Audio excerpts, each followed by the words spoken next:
distinguished ladies and gentlemen, Mr. Governor, today is a great day for Lagos.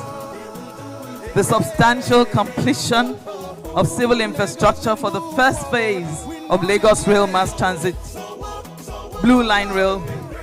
He sees transportation as one giant component for any economy to thrive, and hence it is the first pillar of the theme's developmental agenda for Lagos.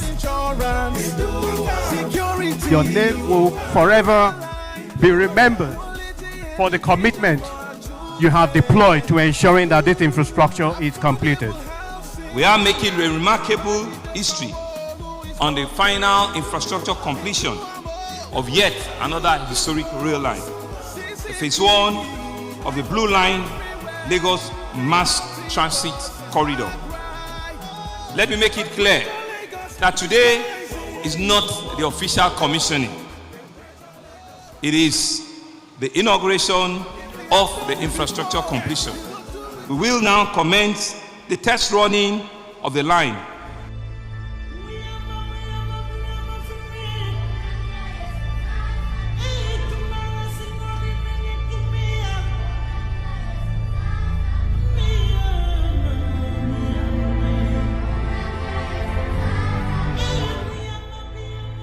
Welcome to Blue Line train.